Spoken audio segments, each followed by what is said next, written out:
Hello नमस्कार। स्वागत है आपका हमारे यूट्यूब चैनल लर्न एजुकेशन में। और आज हम अपनी इस वीडियो में प्रणाली उपागम या सिस्टम अप्रोच के बारे में बात करेंगे। मैं विवेक स्वागत करता हूं आपका आज अपनी इस वीडियो में। हम जानते हैं कि शिक्षा एक समाज के लिए एक अत्यंत महत्वपूर्ण प्रक्रिया है। मानव व्यक्तित्व के निर्माण के लिए, समाज के निर्माण के लिए और एक सभ्य, नैतिक, ज्ञानवान और कौशल युक्त व्यक्ति के निर्माण के लिए भी शिक्षा अत्यंत महत्वपूर्ण है। इसलिए शिक्षा प्रणाली को एक विशेष ढंग से, सुचारू रूप से और प्रभावशाली ढंग से चलाने के लिए अलग अलग तरीके के उपागमों का प्रयोग किया जाता है। उसमें से एक सबसे महत्वपूर्ण उपागम, जो कि एक अत्याधुनिक उपागम है, जिसे हम प्रणाली उपागम या सिस्टम अप्रोच कहते हैं, इसकी बात हम आज वीडियो में करेंगे। वीडियो लंबी हो सकती है क्योंकि इस वीडियो में प्रणाली उपागम की उत्पत्ति से लेकर उसके प्रत्येक पहलू पर चर्चा की जाएगी और उससे संबंधित हर एक बिंदुओं पर हम चर्चा करेंगे और विस्तार से इन चीज़ों को समझेंगे। इसलिए वीडियो थोड़ी लंबी होगी। आप वीडियो में अंत तक बने रहें।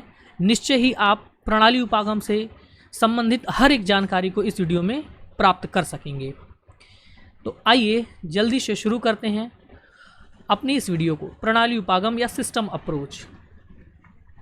प्रणाली उपागम शैक्षिक तकनीकी के अंतर्गत शिक्षा की प्रणाली को बेहतर तरीके से चलाने के लिए एक प्रयोग किया जाने वाला उपागम है। तो अब इसकी उत्पत्ति के बारे में हम समझेंगे। तो चूंकि ये शैक्षिक तकनीकी का ही एक भाग है, इसलिए शैक्षिक तकनीकी को मूल रूप से 3 भागों में लुम्सडेन ने बांटा है। तो लुम्सडेन के अनुसार शैक्षिक तकनीकी के 3 भाग हैं, जिसमें से पहला कठोर शिल्प उपागम या शैक्षिक तकनीकी प्रथम, जिसे हम हार्डवेयर अप्रोच भी कहते हैं। दूसरा कोमल शिल्प उपागम या शैक्षिक तकनीकी द्वितीय, जिसे हम सॉफ्टवेयर अप्रोच भी कहते हैं। और तीसरा है प्रणाली उपागम या शैक्षिक तकनीकी तृतीय, जिसे हम सिस्टम अप्रोच इंग्लिश में कहते हैं। ठीक है, तो ये 3 तरह के शैक्षिक तकनीकी के रूप हैं, उपागम कह सकते हैं, जो कि लुम्सडेन ने इसको वर्गीकृत किया है। अब इसके बारे में हमने एक अन्य वीडियो में इस पर चर्चा हमने विस्तार से की है। उस वीडियो का लिंक मैं यहाँ पर आपको दे दूँगा।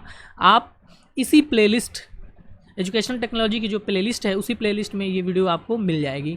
तो कठोर शिल्प उपागम, कोमल शिल्प उपागम और प्रणाली उपागम, इन तीनों के बारे में संक्षिप्त जानकारी मैं यहाँ पर दूंगा। विस्तार से आप उस वीडियो में देख सकते हैं। तो कठोर शिल्प उपागम शिक्षा में उन प्रविधियों से संबंधित है, उन घटकों से संबंधित है जो कि शिक्षा प्रणाली में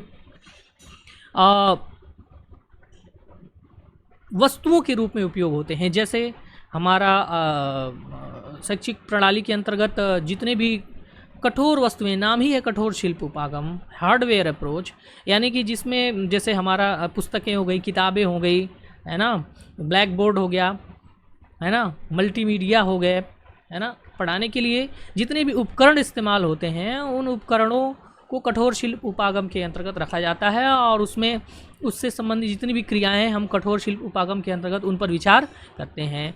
दूसरा कोमल शिल्प उपागम। कोमल शिल्प उपागम शिक्षण प्रविधियों, रणनीतियों, नीतियों इत्यादि से संबंधित है, विधियों, प्रविधियों और रणनीतियों से संबंधित है। ठीक है, जिसे हम सॉफ्टवेयर अप्रोच या शैक्षिक तकनीकी द्वितीय कोमल शिल्प उपागम कहते हैं। ठीक है, बात समझ में आ गई होगी। प्रणाली विश्लेषण। अब कठोर शिल्प उपागम और कोमल शिल्प उपागम, हमारे पास उपकरण हैं, हमारे पास उपकरणों को प्रयोग करने की विधियां हैं, तकनीकें हैं, रणनीतियां हैं, लेकिन इन दोनों के बीच सामंजस्य स्थापित करने और उनको सुचारू रूप से चलाने के लिए प्रबंधन की आवश्यकता पड़ती है, नियंत्रण की आवश्यकता पड़ती है। इसी नियंत्रण और प्रबंधन की प्रक्रिया के लिए हम प्रणाली उपागम या सिस्टम अप्रोच का उपयोग करते हैं।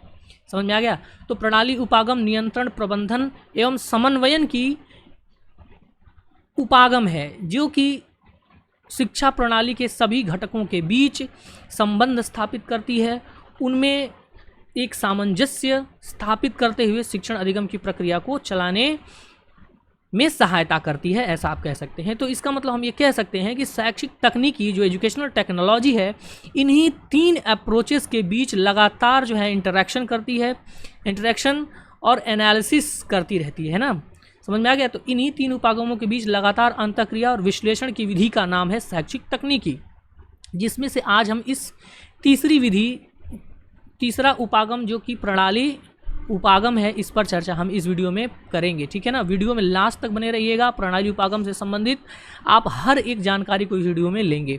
वीडियो लंबी होगी लेकिन बेहतर होगी, इस बात का विश्वास आप रखिए, ठीक है। आगे बढ़ते हैं। और एक और वर्गीकरण जो कि हमें देखने को मिलता है वो कुछ इस प्रकार से है। इस हायरार्की में हमने यहाँ पर शैक्षिक तकनीकी के एक अलग प्रकार के वर्गीकरण को हमने यहाँ पर प्रस्तुत किया है, जो आपकी स्क्रीन पर दिखाई दे रहा होगा। शैक्षिक तकनीकी के अंतर्गत यहाँ पर 4 चीज़ों को रखा जाता है। एक शिक्षण तकनीकी, दूसरा अनुदेशन तकनीकी, तीसरा व्यवहार तकनीकी और चौथा अनुदेशन प्रारूप, ठीक है।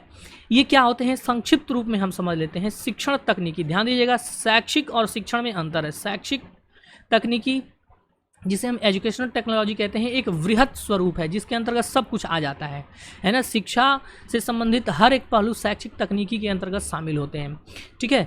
अब यहाँ पर उसके अंतर्गत आता है शिक्षण तकनीकी, टीचिंग टेक्नोलॉजी, पढ़ाने से संबंधित, शिक्षण से संबंधित जितनी भी तकनीकें हैं, और शिक्षण के अंतर्गत शिक्षण की विधियाँ, प्रविधियाँ, उपागम, उपकरण इत्यादि सभी जो है शिक्षण तकनीकी के अंतर्गत जो है आ जाते हैं।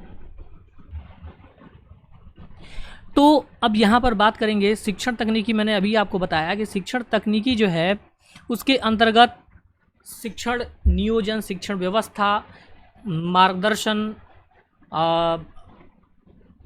निर्देशन और परामर्श, शिक्षण की विधियाँ, उपागम, युक्तियाँ, प्रविधियाँ इत्यादि सभी प्रकार की जो कारक हैं, घटक हैं, है ना, जो अंग हैं, वो सब के सब शिक्षण तकनीकी के अंतर्गत आते हैं और ये शैक्षिक तकनीकी का एक भाग है, ठीक है। अनुदेशन तकनीकी से क्या तात्पर्य है, तो ध्यान दीजिएगा, अनुदेशन तकनीकी शैक्षिक तकनीकी की वह शाखा है जो हमें शिक्षण सामग्री तथा अन्य श्रव्य दृश्य सामग्रियों के सही उपयोगों के विषय में सैद्धांतिक और व्यवहारिक दोनों प्रकार की ही सूचनाएं प्रदान जो है वो करती है, ठीक है। अनुदेशन तकनीकी ये चीज़ है ना, कि हम कैसे श्रव्य दृश्य सामग्रियों और अन्य उपकरणों का उपयोग किस तरीके से हम शिक्षण अधिगम की प्रक्रिया में करेंगे, इसकी सैद्धांतिक और व्यवहारिक जानकारी अनुदेशन तकनीकी के अंतर्गत हम प्राप्त करते हैं। बात करेंगे व्यवहार तकनीकी की।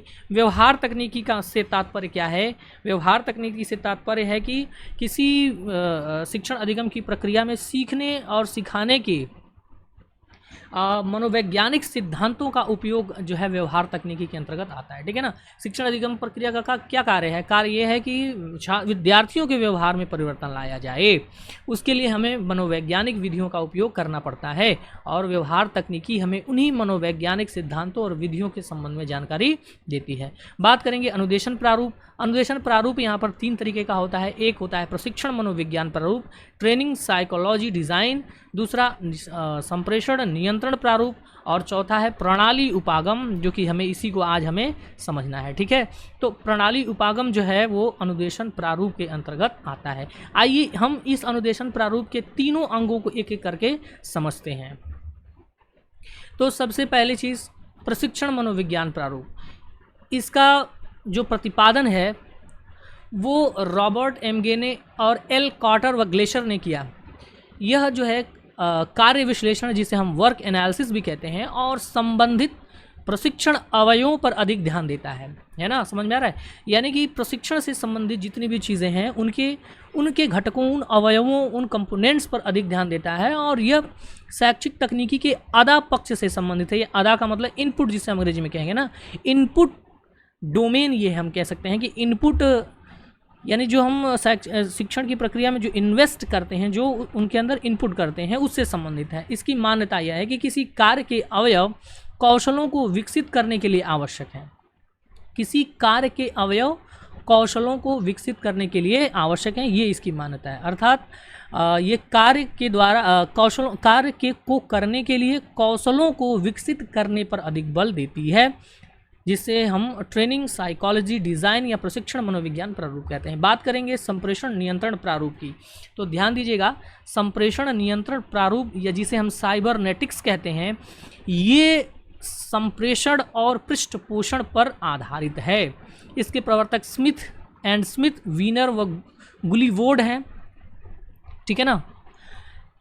और इसके अंतर्गत क्या क्या चीज़ें होती हैं, तो ये प्रशासन करने की एक व्यवस्था है। ध्यान दीजिएगा, प्रशासन करने, नियंत्रण करने की एक व्यवस्था है।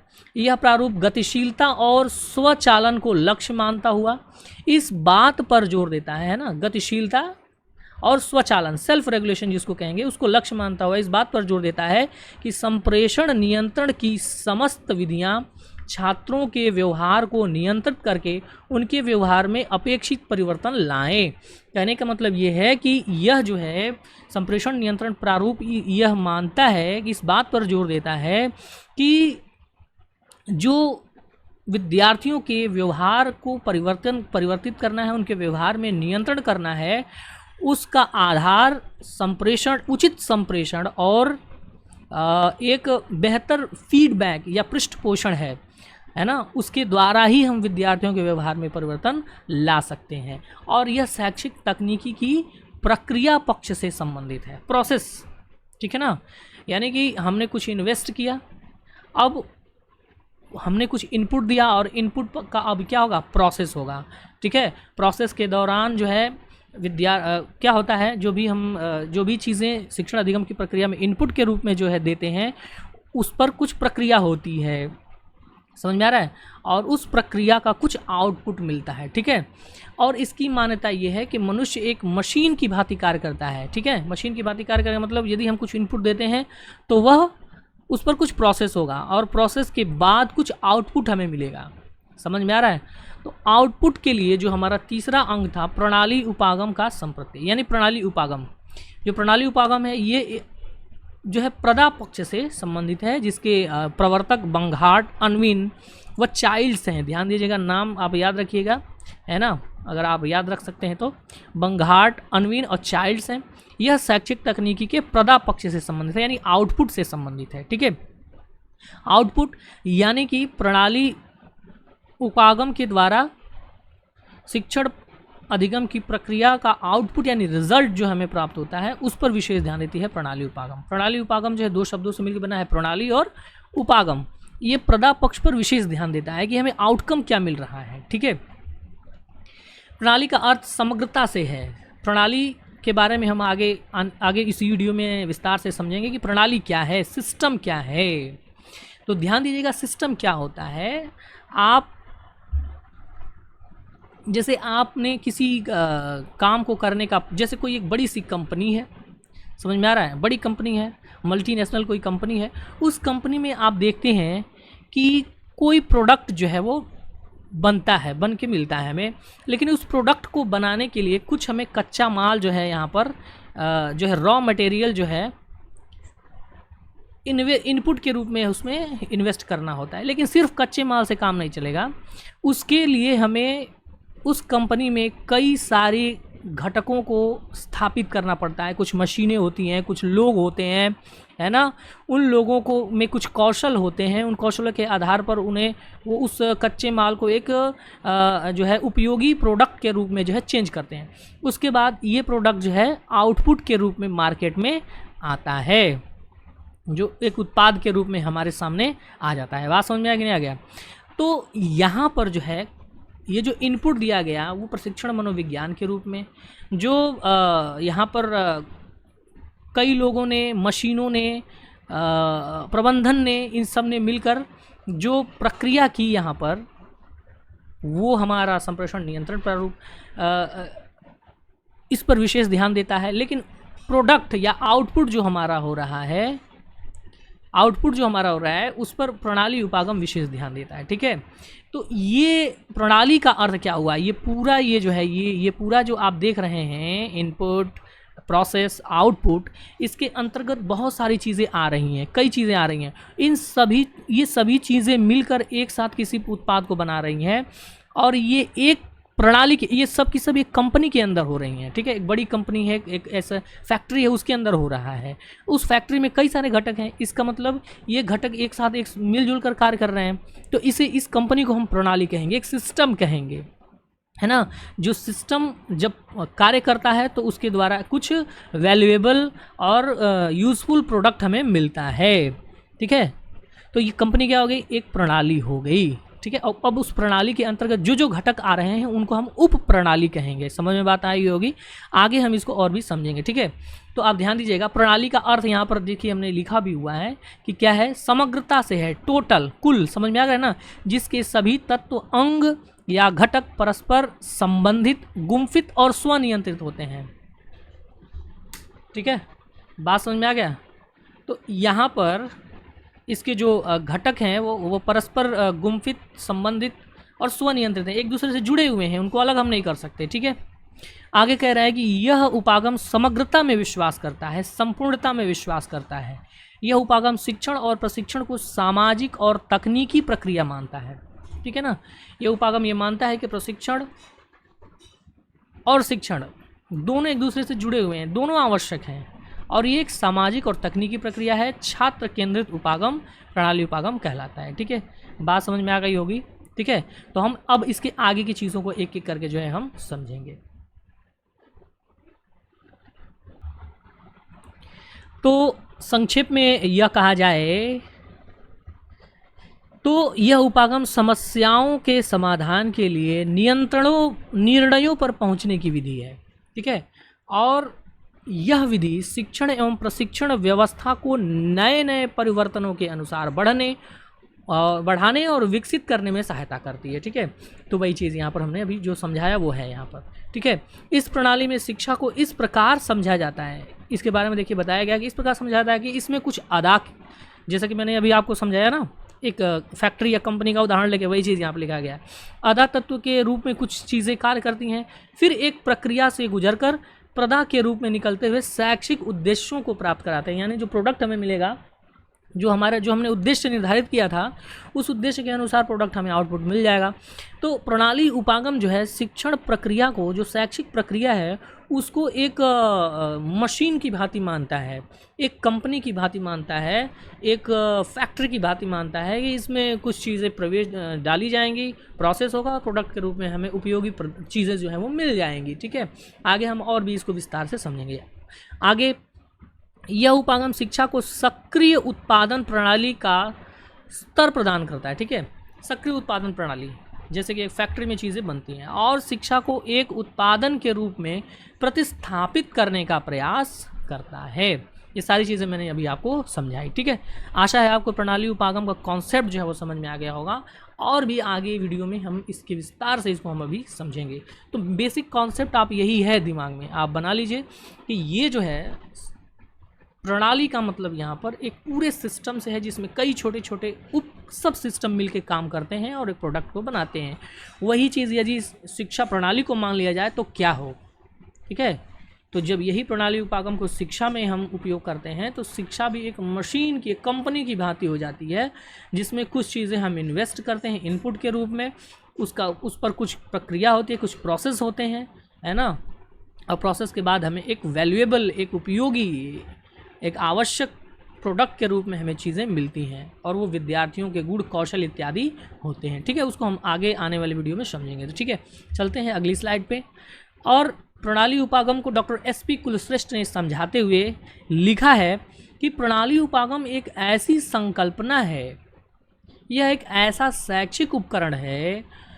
देखिए, शैक्षिक उपकरण की बात कर रहे हैं, ये एक ऐसा शैक्षिक उपकरण है जो शैक्षिक कार्यों एवं चुनौतियों को अधिक सफल, समग्र, अनुक्रियापूर्ण, जिसे हम प्रत्युत्तरित कर सकते हैं, इंटरैक्टिव, ठीक है, उत्तरदायी, तार्किक, क्रमबद्ध, स्वनियंत्रित तथा लचीला बनाता है। पूर्ण रूप से यह विद्यार्थी केंद्रित, छात्र केंद्रित गुणों के बारे में यहाँ पर बातें की गई हैं कि शिक्षण प्रक्रिया को ये अधिक सफल, समग्र, अनुक्रियापूर्ण या इंटरैक्टिव आप कह सकते हैं, उत्तरदायी, तार्किक व क्रमबद्ध, स्वनियंत्रित तथा लचीला बनाता है। इसमें युक्तिमूलक समस्या विधि के द्वारा, युक्तिमूलक कुछ युक्तियां इस्तेमाल की जाती हैं ना, समस्या समाधान विधि के द्वारा शैक्षिक प्रक्रिया के प्रत्येक पक्ष का पूर्ण विश्लेषण किया जाता है। ठीक है, हर एक पक्ष का विश्लेषण करते हुए पूर्व निर्धारित उद्देश्यों का मूल्यांकन किया जाता है और फिर विश्लेषित तत्वों का संश्लेषण करते हुए समग्र की ओर आया जाता है। ठीक है, तो ये जो प्रणाली विश्लेषण है वो समग्रवाद के सिद्धांत पर काम करता है ना, जो मनोविज्ञान का समग्रवाद है, आप ऐसा कह सकते हैं कि उसके सिद्धांत पर काम करता है। ठीक है, तो डॉक्टर एसपी कुलश्रेष्ठ की जो ये परिभाषा है ये काफ़ी विस्तृत और प्रणाली उपागम को के हर एक पक्ष को समेटे हुए एक हम कह सकते हैं बड़ी ही उपयोगी और विस्तृत परिभाषा उन्होंने दी है। ठीक है, इस परिभाषा को आप समझें बार बार और ठीक है और समझें और आगे इसको अपने मस्तिष्क में कॉन्सेप्ट के रूप में धारण करें। आइए बात करते हैं परिभाषाओं पर। अन्य परिभाषाएं भी हम देख लेते हैं। तो बराठी के अनुसार अनुदेशन प्रारूप में प्रणाली उपागम किसी समस्या के विश्लेषण तथा समाधान हेतु एक क्रमबद्ध व्यवस्था है, जैसा कि अभी हमने बताया। ट्वेकलर कहते हैं कि प्रणाली उपागम एक ऐसी व्यवस्था का उपकरण है जिसके अंतर्गत समस्या से संबंधित हर पक्ष की जांच करने के एक प्रकार के निर्णयों के प्रभाव को दूसरे निर्णयों की व्यवस्था से संबंधित करने और समस्या हल करने के लिए उपलब्ध स्रोतों का अधिकतम उपयोग करने के लिए समुचित अवसर प्राप्त होते हैं। कुल मिला के उपलब्ध उपकरणों, व्यवस्थाओं, स्रोतों इत्यादि के आधार पर विश्लेषण और अंत में संश्लेषण की प्रक्रिया द्वारा समस्या के समाधान पर हम पहुंचते हैं, अगर यदि प्रणाली उपागम का उपयोग करते हैं तो। ठीक है, केशव और मिचेन के अनुसार प्रणाली उपागम एक ऐसी तकनीकी है, एक ऐसी प्रविधि है जिसका उद्देश्य शैक्षिक समस्याओं को सुलझाने के लिए सर्वाधिक प्रभावशाली तथा आर्थिक रूप से बुद्धिमत्तापूर्ण विधि की खोज करना है। ठीक है ना, जितनी भी शैक्षिक समस्याएं हैं उनको सुलझाने के लिए सबसे अधिक प्रभावशाली और आर्थिक रूप से भी बुद्धिमत्तापूर्ण खोज करने की विधि है। जितनी भी समस्याएं हैं उसके समाधानों की खोज करना प्रणाली उपागम एक महत्वपूर्ण, एक उपयोगी और प्रभावशाली विधि के रूप में इस्तेमाल किया जाता है। ठीक है, बात करेंगे प्रणाली और उप प्रणाली क्या होता है। ठीक है ना, तो ध्यान दीजिएगा, मैंने अभी पिछली स्लाइड पे इसको समझाया था मैंने, प्रणाली और उप प्रणाली क्या है। तो ध्यान दीजिएगा, प्रणाली क्या है, जिससे एक फाइनल कुछ इनपुट के बाद एक फाइनल प्रोडक्ट हमें प्राप्त होता है, लेकिन ये इनपुट देने के तुरंत बाद हमें फाइनल प्रोडक्ट नहीं मिल जाता, बल्कि इसके बीच में बहुत सारे ऐसे कंपोनेंट्स होते हैं जो मिलकर कार्य करते हैं, उसके बाद फाइनल प्रोडक्ट हमें प्राप्त होता है। तो ये बात आप ध्यान रखिएगा कि ये इनपुट, प्रोसेस एंड आउटपुट, ये तो एक पूरा सिस्टम हो गया। ठीक है, इसे हम पूरा प्रणाली या सिस्टम कहेंगे, लेकिन इसमें जो छोटे छोटे घटक लगातार कार्य कर रहे हैं, है ना, कार्य स्वतंत्र रूप से नहीं बल्कि परस्पर एक दूसरे से संबंधित रहते हुए कार्य कर रहे हैं, और कार्य करने के बाद एक सम्मिलित रूप से, क्रमबद्ध रूप से कार्य करते हुए एक प्रोडक्ट को, एक उत्पाद को हमारे समक्ष प्रस्तुत कर रहे हैं।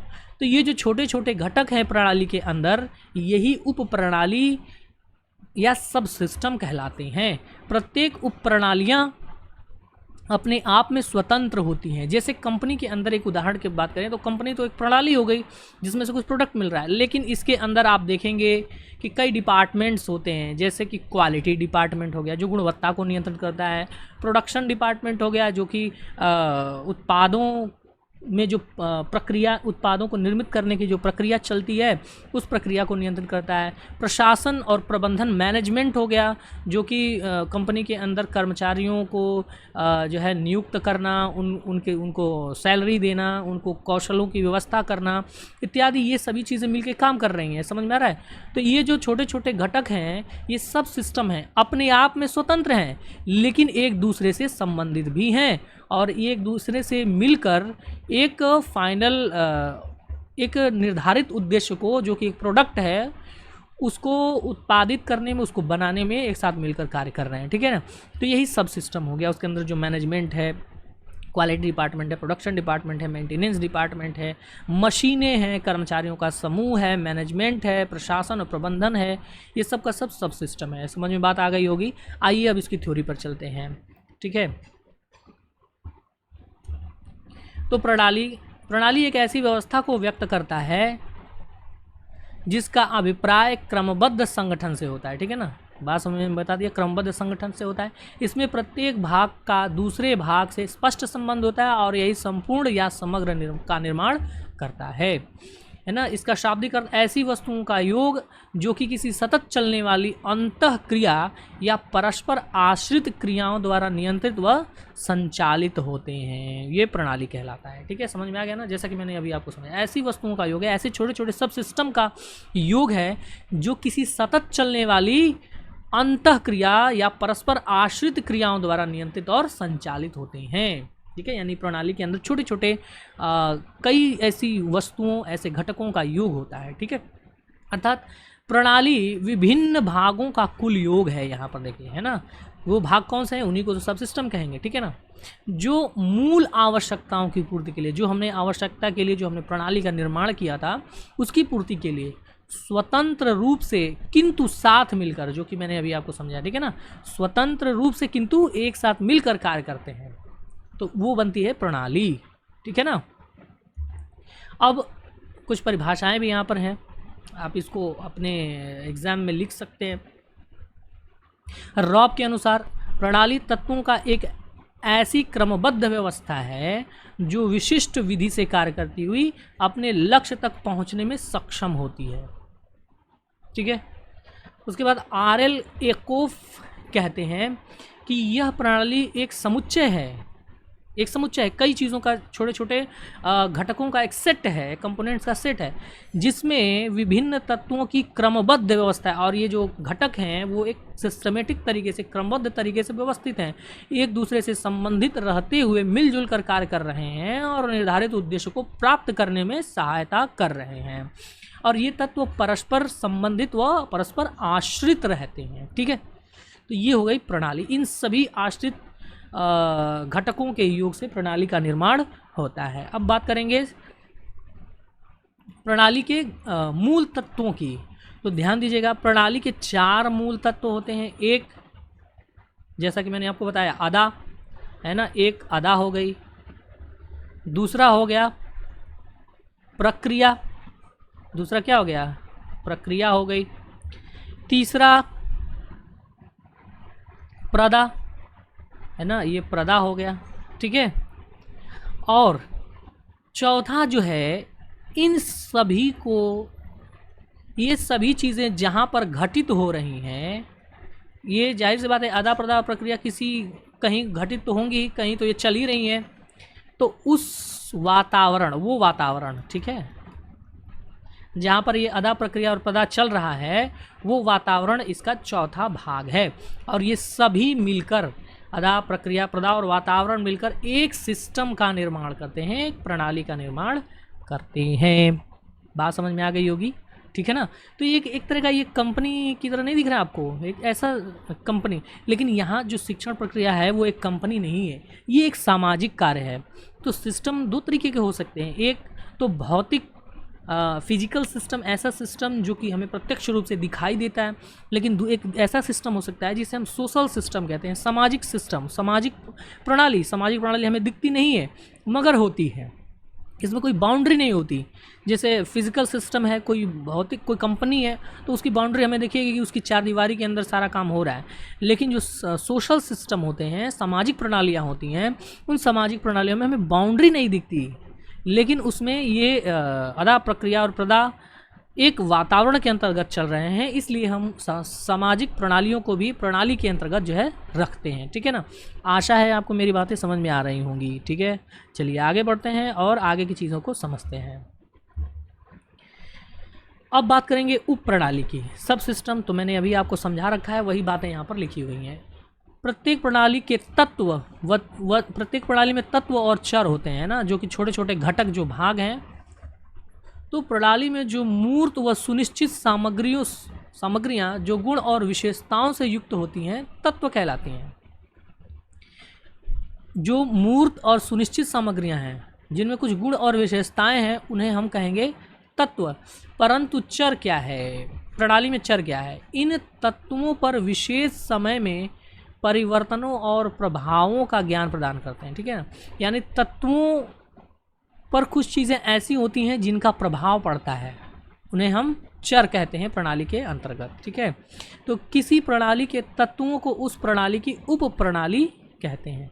किसी प्रणाली में जो कंपोनेंट्स हैं, जो घटक हैं, जो तत्व हैं, उन्हें ही हम उप प्रणाली कहेंगे। समझ में आ गया ना। मैंने अभी पीछे आपको उदाहरण से, कंपनी के उदाहरण से इस बात को समझाया है। ठीक है।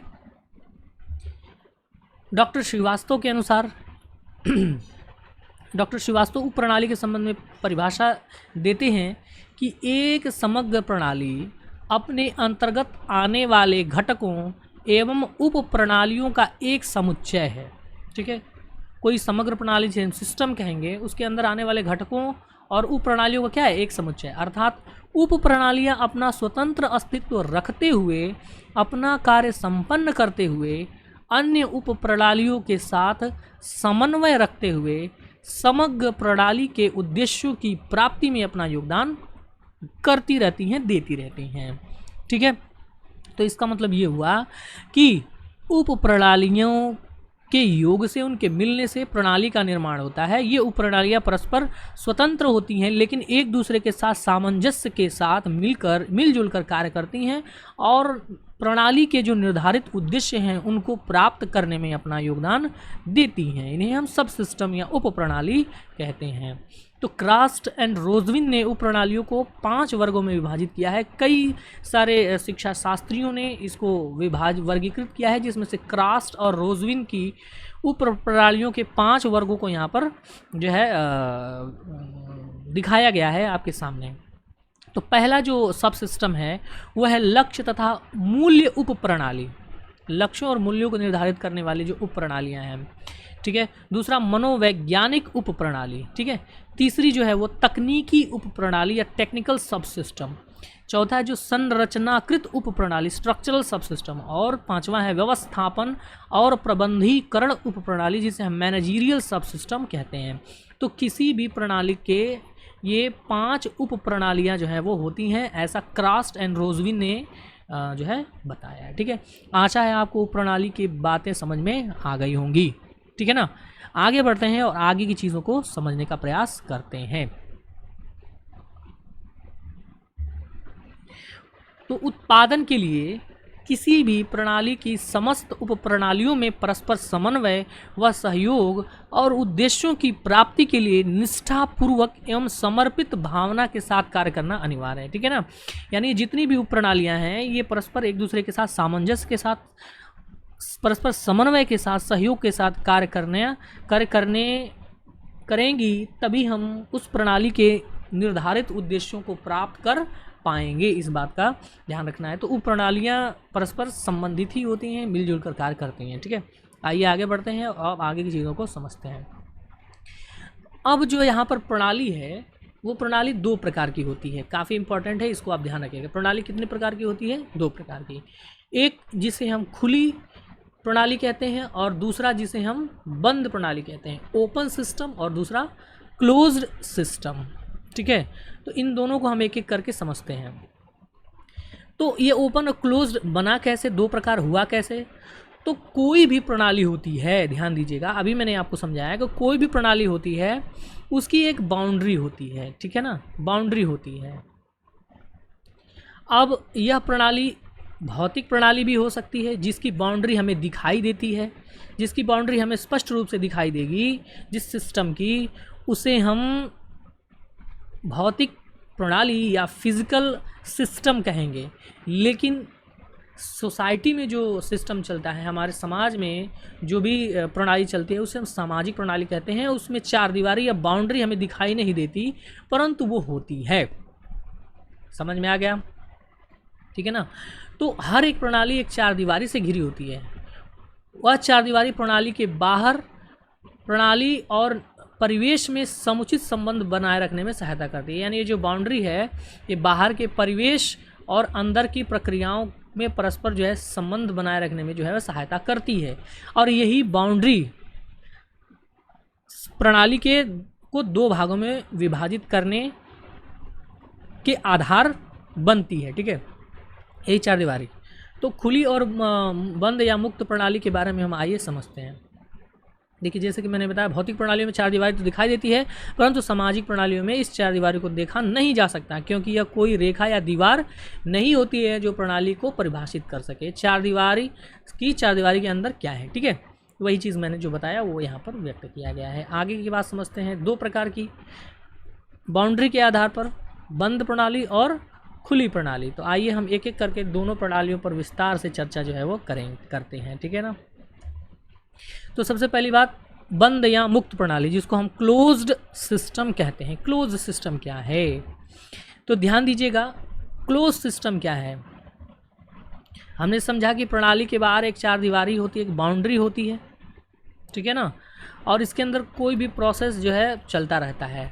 ठीक है, लेकिन इसके बाहर जो प्रणाली का जो चौथा घटक था, जिसको हम इन्वायरमेंट या वातावरण कहते हैं, ठीक है, ये इस पर प्रभाव डाल सकता है या नहीं डाल सकता है। हो सकता है कि कुछ चीज़ें ऐसी हों जो कि वातावरण में उपस्थित हों और प्रणाली के अंदर जो भी प्रोसेस चल रहा है उसको प्रभावित करती रहें, है ना। तो यदि बाहरी वातावरण से प्रणाली के अंदर या उसके चार दीवारी के अंदर चल रही प्रक्रिया प्रभावित हो रही है, तो उसे हम खुली प्रणाली या ओपन सिस्टम कहेंगे। लेकिन यदि प्रणाली के वातावरण का उसके अंदर चलने वाली प्रक्रिया का पर कोई प्रभाव नहीं पड़ रहा, पूर्ण रूप से आइसोलेटेड है, ठीक है, और स्वतः कार्य कर रही है, तो इसे हम बंद या मुक्त प्रणाली कहेंगे। ठीक है, तो यहाँ पर हम बंद प्रणाली की बात कर रहे थे, तो वही चीज़ यहाँ पर देखिए समझाया गया है कि बंद प्रणाली एक बंद लूप के समान होती है, जो एक बार सेट कर देने पर स्वतः ही चलती रहती है और फिर वैसे ही चलती रहती है सदैव। जैसे उदाहरण के लिए, जैसे कोई घड़ी है, घड़ी एक सिस्टम है, घड़ी के अंदर जो है आप देखे हैं उसके अंदर सुइयाँ, घड़ी की सुई होती है, उसकी बॉडी होती है, उसके अंदर मैकेनिज्म लगा होता है, गियर्स होते हैं और बहुत सारी चीज़ें उसके अंदर लगी होती हैं।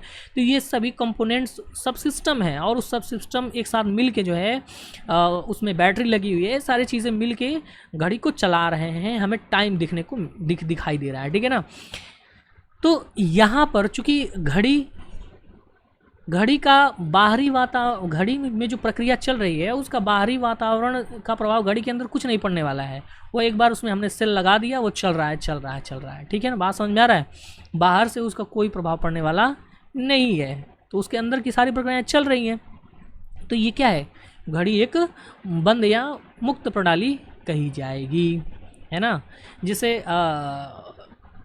कोई कंपनी है ना, कंपनी की बात अगर कर लें, कंपनी एक सिस्टम है, लेकिन कंपनी के अंदर बहुत सारे सब सिस्टम होते हैं। जैसे कि हमारा मैनेजमेंट है, मान लीजिए मैनेजमेंट है, जो कि कंपनी के अंदर के सभी प्रक्रियाओं का प्रबंधन करने का कार्य उसको दिया गया है। ठीक है ना।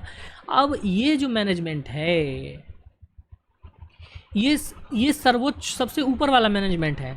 अब यही जो निर्णय लेगा वही काम कंपनी में होगा। तो अगर देखा जाए तो इस मैनेजमेंट के निर्णय ही कंपनी में लागू किए जाएंगे, अर्थात मैनेजमेंट सर्वोपरि है, उसका बाहरी वातावरण से कोई प्रभाव नहीं है। तो ये जो मैनेजमेंट है ये एक आइसोलेटेड, एक क्लोज सिस्टम हो गया। ठीक है ना। अब लेकिन इस क्लोज सिस्टम का प्रभाव इसके बाहरी वातावरण पर पड़ रहा है, लेकिन बाहरी वातावरण का प्रभाव इस पर नहीं पड़ रहा है, इसलिए इसे हम क्लोज्ड सिस्टम कहेंगे। ठीक है ना। लेकिन व्यवहार में देखा जाए तो मैनेजमेंट पर भी बाहरी वातावरण का प्रभाव पड़ता है, वो हम आगे देखेंगे। ठीक है ना। तो आशा है आपको समझ में आया होगा क्लोज सिस्टम क्या है। यदि परिवेश से उस प्रणाली की अंतःक्रिया नहीं हो रही है, परिवेश इसमें किसी प्रकार का परिवर्तन नहीं ला पा रहा है, यदि बाहरी वातावरण है, सिस्टम के अंदर कोई परिवर्तन नहीं ला पा रहा है, परिणाम स्वरूप परिवेश के संदर्भ में यह स्थिर रहती है, अपरिवर्तनीय रहती है और नम्य प्रणाली रहती है। बंद प्रणाली स्वतंत्र, आत्मनिर्भर और स्वयं अपना रख रखाव करने वाली प्रणाली होती है। समझ में बात आ गई ना? यानी बाहरी वातावरण का बाहर से प्रणाली के अंदर कोई प्रभाव नहीं पड़ता, इसलिए वह स्वतंत्र रूप से कार्य करती है, आत्मनिर्भर होती है और अपना सेल्फ मेंटेनेंस कर सकती है। एक बार उस प्रणाली की प्रोग्राम या जो भी उसके नियम हैं उसको एक बार सेट कर दिया गया, उसी आधार पर वो काम करता रहेगा, अनवरत चलता रहेगा, बाहर का वातावरण उस पर कोई प्रभाव नहीं डाल सकता। तो ऐसी सिस्टम को हम क्लोज्ड सिस्टम कहते हैं। क्या एजुकेशन क्लोज सिस्टम हो सकता है? नहीं, एजुकेशन क्लोज सिस्टम नहीं है, ये एक ओपन सिस्टम है, क्योंकि हमारा समाज चूँकि ये सामाजिक प्रक्रिया है, इसलिए समाज का प्रभाव इस शिक्षण अधिगम की प्रणाली पर पड़ता है, इसलिए ये एक ओपन सिस्टम है। आगे हम इस पर बात करेंगे खुली प्रणाली की। तो खुली प्रणाली भी मैंने यहाँ पर आपको समझा ही दिया है। खुली प्रणाली अन्य दूसरी प्रणालियों के साथ सक्रिय रूप से अंतःक्रिया करती रहती है, यानी कि कोई अन्य दूसरी उस प्रणाली के अलावा भी कोई प्रणाली है या बाहर का वातावरण है, उसके साथ भी सक्रिय रूप से अंतःक्रिया जो है वो करती रहती है। साथ ही साथ विनिमय संबंध स्थापित करती है, लेन देन भी होता रहता है वातावरण से उस प्रणाली का। सामान्यतः वे अपने आप को गत्यात्मक बनाए रखने के लिए बाह्य परिवेश के अनुरूप अपने आप को ढालने का प्रयास करती है, अर्थात बाहरी परिवेश से जब उसका अंतःक्रिया होगा, लेन देन होगा, तो बाहरी वातावरण के साथ सामंजस्य स्थापित करने का प्रयास करेगा, यानी उसके अनुसार ढलने का प्रयास करेगा। इस खुली प्रणाली में पृष्ठपोषण प्रक्रिया का महत्वपूर्ण स्थान है। ध्यान दीजिएगा, जब हम वातावरण के साथ बाहरी वातावरण जब प्रणाली को प्रभावित कर रहा है, तो क्या वो प्रभाव सकारात्मक है या नकारात्मक है, इसका पता हमें पृष्ठपोषण के द्वारा चलता है। इसलिए खुली प्रणाली में पृष्ठपोषण की प्रक्रिया का महत्वपूर्ण स्थान है। ठीक है, आगे बात करते हैं। तो क्या हम वास्तव में कह सकते हैं कि कोई प्रणाली पूर्ण रूप से आइसोलेटेड है? तो ऐसा हम नहीं कह सकते, क्योंकि ये जो वर्गीकरण है ये कुछ परिस्थितियों में है। सामान्य और व्यवहारिक रूप में यदि देखा जाए तो कोई भी प्रणाली पूर्ण रूप से बंद या पूर्ण रूप से खुली प्रणाली नहीं हो सकती है। ठीक है, समझ बात आ रहा है ना? तो ये व्यवहारिक बातें हैं। ठीक है, जैसे अब घड़ी का उदाहरण मैंने दिया, तो क्या घड़ी पूर्ण रूप से बाहरी वातावरण से स्वतंत्र है? क्या हमने एक बार सेल तो लगाया उसमें पहली बार, और वो सेल बाहरी वातावरण से ही तो आ रहा है ना? तो इसलिए हम कह सकते हैं कि पूर्ण रूप से कोई चीज़ क्लोज्ड सिस्टम नहीं हो सकता है, कुछ तो प्रभाव बाहरी वातावरण का पड़ता ही पड़ता है। लेकिन घड़ी में एक बार सेल अगर हम लगा दिए तो वो जब तक सेल खत्म नहीं हो जाएगा तब तक वो स्वतः ही अपने आप जो है वो चलती रहेगी। तो थोड़ा सा प्रभाव तो उस घड़ी जो एक प्रणाली है उसमें तो पड़ ही रहा है। ठीक है ना? आशा है आपको बात मेरी समझ में आ रही होगी। ठीक है, चलिए अब आगे बढ़ते हैं। बंद और खुली प्रणाली को समझने के बाद हम समझेंगे कि शिक्षा एक खुली प्रणाली के रूप में किस प्रकार से है। ठीक है, तो ध्यान दीजिएगा, शिक्षा एक खुली प्रणाली के रूप में कार्य करता है। क्यों? क्योंकि शिक्षा जो है वह एक सामाजिक प्रक्रिया है, मैन मेकिंग है, व्यक्तित्व के निर्माण के लिए, चरित्र के निर्माण के लिए, ज्ञान के निर्माण के लिए, है ना, एक विचारवान तर्कशील प्राणी के निर्माण के लिए, जो कि एक अच्छे समाज का निर्माण कर सकता है, उससे संबंधित है।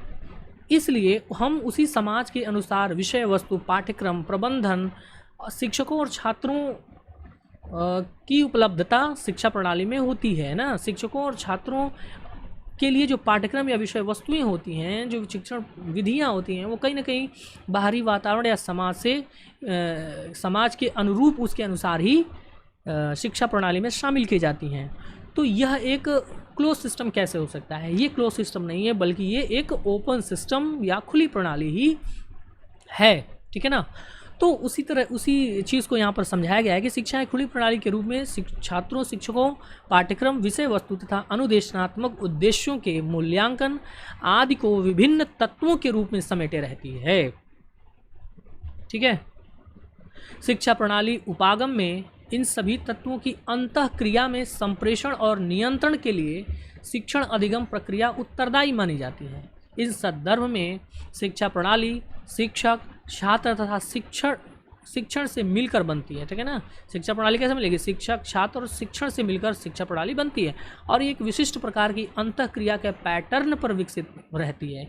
ये तीनों की परस्पर अंतःक्रिया होती है और इसका बाहरी इस अंतःक्रिया पर बाहरी वातावरण का प्रभाव भी निरंतर पड़ता रहता है, इसलिए यह एक खुली प्रणाली ही मानी जाएगी।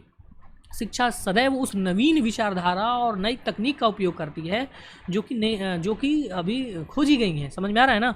तो निरंतर नई तकनीकें कहाँ हैं? बाहरी वातावरण में आ रही हैं और उसका उपयोग निरंतर शिक्षा प्रणाली में होता रहता है। तो भी ये क्लोज सिस्टम ही इसीलिए कही जाएगी जो शिक्षा की गुणवत्ता बढ़ाने में सहायक होते हैं। ठीक है, तो हुई ना, ये ओपन सिस्टम हुआ कि नहीं हुआ? प्रणाली उपागम एक ऐसी तकनीक है जो शिक्षा में सर्वाधिक प्रभावशाली, मितव्ययी, बुद्धिमत्तापूर्ण विधियों की खोज करने में अपना योगदान देती है। फिन, हॉबर और हेनरी ने शिक्षा को खुली प्रकार की प्रणाली के रूप में देखने की वकालत की है ना। ये एक प्रणाली तो है। शिक्षा क्या है? शिक्षा एक प्रणाली है, एक सिस्टम है, और वो भी कौन से प्रकार का सिस्टम है? तो खुले प्रकार का सिस्टम है। ठीक है ना। बर्न, मिचेल और शूमेकर ने भी शिक्षा के संदर्भ में प्रणाली उपागम का विवरण दिया है। ठीक है, तो शिक्षा एक प्रणाली उपागम के रूप में माना जा सकता है और यह एक खुले प्रकार की प्रणाली है। ठीक है, समझ में बात आ गई। चलिए अब आगे बढ़ते हैं और आगे की चीज़ों को समझने का प्रयास करते हैं। प्रणाली उपागम के लाभ जो है आपकी परीक्षाओं में पूछता है, तो ये भी जानना जरूरी है। आइए इसके लाभों को समझते हैं। तो ध्यान दीजिएगा, इसके द्वारा शिक्षक आधारभूत शिक्षण प्रक्रिया को सुगमता से समझ जाता है प्रणाली उपागम द्वारा। दूसरा लाभ ये है कि यह निर्देशात्मक सामग्री के निर्माण में सहायक है। जो निर्देशात्मक सामग्री है उसके निर्माण में प्रणाली उपागम सहायक है। तीसरी चीज़ कि यह प्रणाली शैक्षिक अभिक्रमों का विनियोग करके शैक्षिक वातावरण के निर्माण की ओर अग्रसर रहती है। यानी शैक्षिक अभिक्रम जितने भी प्रक्रियाएं हैं उपयोगी, उनको विनियोग करता है शिक्षा प्रणाली में और शैक्षिक वातावरण का निर्माण करता है। यह चौथी लाभ ये है कि यह लक्ष्य और साधनों को स्पष्ट कर देता है। इसके माध्यम से निर्देशन प्रक्रिया में कुशलता बढ़ती है। इसके द्वारा अधिगम अनुभवों की व्यवस्था समुचित ढंग से की जाती है। ठीक है, इसके द्वारा शैक्षिक प्रशासन व्यवस्था और अनुदेशन को प्रभावशाली बनाने में सहायता मिलती है। यह मानव मशीन और संचार है ना, ह्यूमन मशीन एंड कम्युनिकेशन, तीनों को एकीकरण करके इसमें इस प्रकार में सहायक होती है जिससे लक्ष्य प्राप्ति में सहायता प्राप्त हो सके। इसके प्रत्येक पद में मूल्यांकन प्रत्यक्ष या अप्रत्यक्ष रूप से चलता रहता है। यानी कि प्रणाली उपागम के हर एक पक्ष में मूल्यांकन प्रत्यक्ष रूप से भी और अप्रत्यक्ष रूप से निरंतर चलता रहता है, जिससे हम प्रणाली में आवश्यक सुधार आसानी से कर सकते हैं समय समय पर। तो प्रणाली उपागम लचीला होता है, इसमें चूँकि निरंतर सुधार भी किया जा सकता है, इसलिए एक लचीला उपागम है जिसमें आवश्यकता अनुसार परिवर्तन लाया जा सकता है। ठीक है, तो ये कुछ लाभ हुए हमारे प्रणाली उपागम के। आइए इसकी सीमाओं पर भी अब हम चर्चा करेंगे। तो प्रणाली उपागम की सीमाएं क्या हैं? सबसे पहले हम तो इसको भी जान लेते हैं। हर एक कॉन्सेप्ट का अगर लाभ है तो उसकी कुछ सीमाएं भी हैं। सबसे पहली सीमा, इसमें शिक्षक प्रशिक्षण पर अधिक बल दिया जाता है, समय अधिक लगता है और महंगी विधि भी है। शिक्षा प्रशिक्षण द्वारा विषय संबंधी योग्यता में सुधार संभव नहीं है ना। चौथी चीज़ की अपेक्षाकृत उच्च स्तर का फ्रेमवर्क होता है जिसका उपयोग साधारण व्यक्तियों के लिए कठिन है, साधारण शिक्षकों के लिए कठिन है ना। हर परिस्थिति में इसका उपयोग नहीं किया जा सकता। इसमें एक रूपता का अभाव हमें देखने को मिलता है ना। अलग अलग प्रणालियों के लिए अलग अलग सिस्टम, अलग अलग स्वरूप इसका हो जाता है, इसलिए इसमें एक रूपता का अभाव है। ये भी इसकी एक कमी है। बात समझ में आ गया। जो है छठी चीज़ की, प्रणाली उपागम का सिद्धांत अधिक अमूर्त होता है। अमूर्त होने के कारण प्रत्येक शिक्षक इसको समझ नहीं पाता है, इसलिए इसका उपयोग भी सीमित रूप से किया जाता है, कम किया जाता है। समझ में बात आ गया ना। चलिए आगे सातवीं इसकी कमी ये है कि प्रत्येक प्रकार के संगठन के लिए प्रणाली उपागम का फ्रेमवर्क उपलब्ध नहीं करा सकते, यानी हर एक संगठन के लिए, हर एक सिस्टम के लिए हम प्रणाली उपागम का उपयोग नहीं कर सकते हैं, उसके लिए फ्रेमवर्क का निर्माण नहीं कर सकते हैं, ठीक है ना। ये भी इसकी एक सीमा है। तो इसी सीमाओं को, इन्हीं जो सीमाएं हैं कुछ, इन सीमाओं को देखते हुए शिक्षा शास्त्रियों ने, शिक्षाविदों ने प्रणाली उपागम का एक सुधरा हुआ रूप, एक सुधरा उपागम जिसे हम कंटीजेंसी अप्रोच या परिस्थिति उपागम कहते हैं, कंटीजेंसी अप्रोच, कंटीजेंसी उपागम या परिस्थिति उपागम की नवीन विधि का जो है प्रतिपादन शिक्षा शास्त्रियों ने किया है इन प्रणाली उपागम की सीमाओं को देखते हुए, ठीक है। समझ में बात आ गया कि नहीं आ गया? तो ये रही प्रणाली उपागम की कुछ सीमाएं। आइए बात करते हैं अब आगे हम इस प्रणाली उपागम को शिक्षा में कैसे शामिल कर सकते हैं, इस पे भी चर्चा करना जरूरी है, क्योंकि ये प्रणाली उपागम को जो भी हमने समझा वो शिक्षा के परिप्रेक्ष्य में हमें इसको प्रयोग करना है, एजुकेशन में इसको शामिल करना है। इसलिए हम ये जानना जरूरी है कि प्रणाली उपागम को शिक्षा प्रणाली में कैसे इस्तेमाल कर सकते हैं, ठीक है। तो हम देख रहे हैं कि दिन प्रतिदिन तकनीकों का आविष्कार होता जा रहा है, दिन प्रतिदिन नए नए उपकरण, विधियां, प्रविधियां इत्यादि खोजी जा रही हैं, ठीक है। तो इसीलिए शिक्षा प्रणाली में प्रणाली उपागम का महत्व भी दिन प्रतिदिन जो है वो बढ़ता जा रहा है। तो शिक्षा प्रणाली प्रत्येक राष्ट्र के विशिष्ट उद्देश्यों को प्राप्त करने के लिए कार्य करती है और यह महत् सामाजिक प्रणाली से, सुप्रा सोशल सिस्टम से प्रभावित होती है। शिक्षा अपने अदा प्रदा, स्रोत व अवरोध समाज से प्राप्त करती है, ठीक है। तो शिक्षा प्रणाली का मूल्यांकन भी समाज के संदर्भ में ही किया जाता है। इसमें अनेक उप प्रणालियाँ भी होती हैं, जैसे शैक्षिक प्रबंध, प्रशासन, मार्गदर्शन आदि। ये उप प्रणालियाँ परस्पर आश्रित और निश्चित उद्देश्यों को प्राप्त करने के लिए कार्य करती हैं, है ना। इसलिए प्रणाली के तत्वों के रूप में कार्य करती हैं।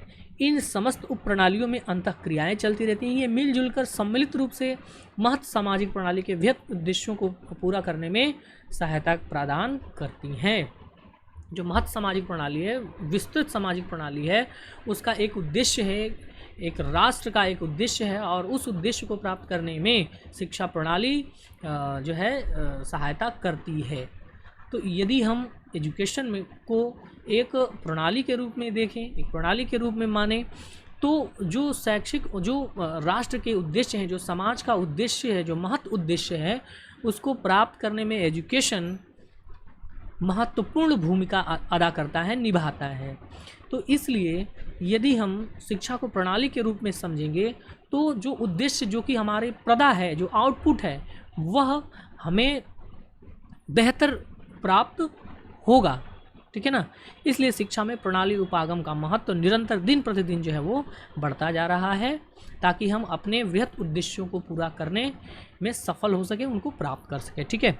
चलिए आगे बात करते हैं आगे की चीज़ों की। प्रणाली उपागम का शिक्षा में जब हमने प्रयोग किया, उसके क्या क्या लाभ हैं वो भी हमें जानना आवश्यक है। तो सबसे पहला जो लाभ है वह प्रभावशाली योजना बनाने में। यदि हमें प्रभावशाली योजना का निर्माण करना है तो प्रणाली उपागम हमें उसमें सहयोग दे सकता है। उत्तम नियंत्रण और समन्वय में, ठीक है ना, नियंत्रण और समन्वय के लिए स्रोतों का अधिकतम उपयोग, जो हमारे पास स्रोत उपलब्ध हैं उनका अधिकतम उपयोग करने के लिए हमें प्रणाली उपागम को शिक्षा में शामिल करना ही होगा।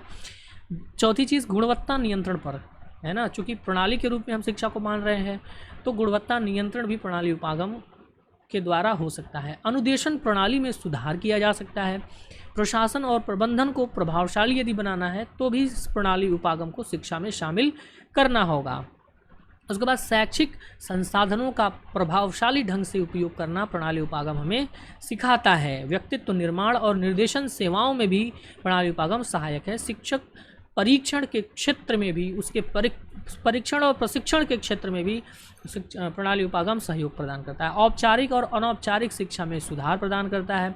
परीक्षाओं और मूल्यांकन प्रणाली को अधिक उपादेय, अधिक प्रोडक्टिव जो बनाता है और प्रभावशाली बनाने में सहायक है यह प्रणाली उपागम। इसलिए शिक्षा प्रणाली को भी प्रणाली उपागम के रूप में हम आज मान रहे हैं। उसमें हम प्रणाली उपागम, उस प्रणाली की विचारधारा को शामिल करते हुए शिक्षा प्रणाली को संचालित किया जा रहा है वर्तमान या आधुनिक युग में शैक्षिक तकनीकी के अंतर्गत। ठीक है, चलिए अब बात करेंगे आगे कि शिक्षा प्रणाली उपागम द्वारा अनुदेशन व्यूहों के कैसे निर्माण करेंगे, उसके स्टेप्स क्या क्या हैं। ठीक है ना, यदि हम शिक्षा प्रणाली को शिक्षा प्रणाली को एक प्रणाली उपागम के रूप में मानते हुए अगर हमें स्टेप्स का निर्माण करना है तो उसके कौन कौन से चरण होंगे, तो शिक्षाविदों ने इसके लिए 8 पदों का अनुसरण करने की अनुशंसा जो है वो की है। ये 8 चरण क्या है, आइए इन 8 चरणों को हम यहाँ पर समझते हैं। तो सबसे पहला जो स्टेप है, और ये जान लीजिए ये जो स्टेप मैं यहाँ पर आपको बता रहा हूँ ये एक सीक्वेंस में है ऊपर से नीचे की ओर। ठीक है ना, इनको आगे पीछे हम नहीं कर सकते हैं। तो सबसे पहला जो स्टेप है वो है उद्देश्यों का परिभाषीकरण। सबसे पहले हमें उद्देश्यों को निर्धारित करना होगा। दूसरा, छात्रों के ज्ञान व कौशलों का पूर्व मूल्यांकन। ठीक है, उद्देश्यों को निर्धारित करने के बाद जो छात्र हैं उन छात्रों के पूर्व ज्ञान का मूल्यांकन करना। उसके बाद छात्रों की रुचि, योग्यता व विषय वस्तु के अनुरूप उपयुक्त उपागमों और विधियों तथा व्यूह रचनाओं का चयन करना। ठीक है, उसके बाद चौथा जो स्टेप है, प्रणाली के समस्त तत्व जैसे शिक्षक, छात्र, शिक्षण अधिगम सामग्रियों के कार्यों व उत्तरदायित्वों का निर्धारण और परिभाषीकरण। समझ में आ गया? तो ये चौथा स्टेप है। जितने भी तत्व हैं उसके संबंध में उनके कार्यों और उत्तरदायित्वों का निर्धारण करना। उसके बाद पांचवा जो स्टेप है वो है अन्वेषण प्रणाली का संश्लेषण व कार्यान्वयन। अन्वेषण प्रणाली का संश्लेषण करना, उनका कार्यान्वयन करना। उसके बाद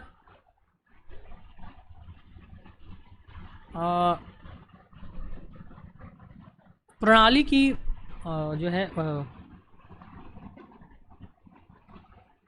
यहाँ पर एक स्टेप जो है वो छूट गया है, उसको हम ज़रा देख लेते हैं।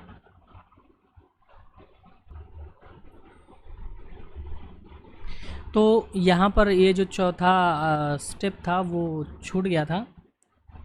यहाँ पे ये जो है इस तरीके से पहला उद्देश्यों को परिभाषीकरण, दूसरा हो गया छात्रों के ज्ञान व कौशल का पूर्व मूल्यांकन, तीसरा जो है छात्रों की रुचि, योग्यता व विषय वस्तु के अनुरूप उपयुक्त उपागमों व विधियों तथा व्यूह रचनाओं का चयन करना, चौथा जो चरण है वो अनुदेशनात्मक विधियों, व्यूह रचनाओं तथा आवश्यकताओं के अनुरूप शैक्षिक सामग्रियों और माध्यमों का चयन करना। ठीक है, उसके बाद पांचवा जो स्टेप है प्रणाली के समस्त तत्व जैसे शिक्षक, छात्र, शिक्षण अधिगम सामग्रियों के कार्यों व उत्तरदायित्वों का निर्धारण और परिभाषीकरण करना।